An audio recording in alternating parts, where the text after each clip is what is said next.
Votre cerveau adore les images. Quand je vous dis qu'un projet est immense, il cherche immédiatement à lui donner une taille.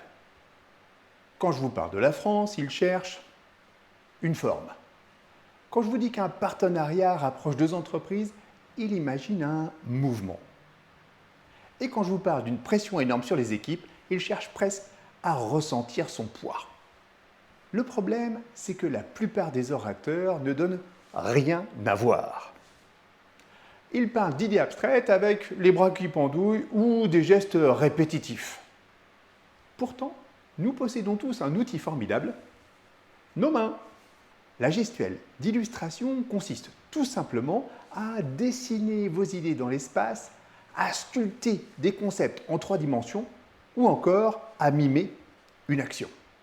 Avec vos mains, vous pouvez matérialiser une taille minuscule, gigantesque, une forme, un cercle, une pyramide, une distance, des idées proches ou opposées, un mouvement, une progression, une chute, une fusion, une intensité, un enjeu léger ou un poids écrasant. Ces gestes ne sont pas de la décoration, ils rendent vos idées plus concrètes.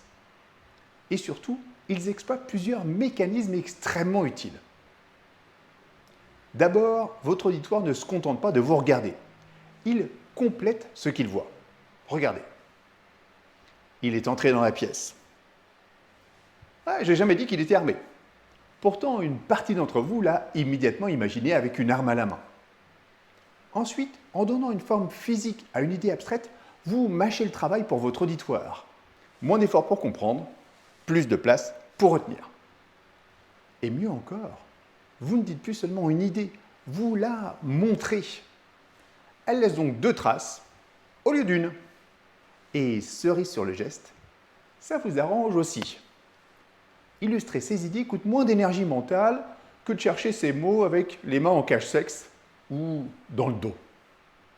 Alors la prochaine fois que vous préparez une intervention, ne cherchez pas seulement les bons mots, cherchez leur forme et autorisez vos mains à les dessiner.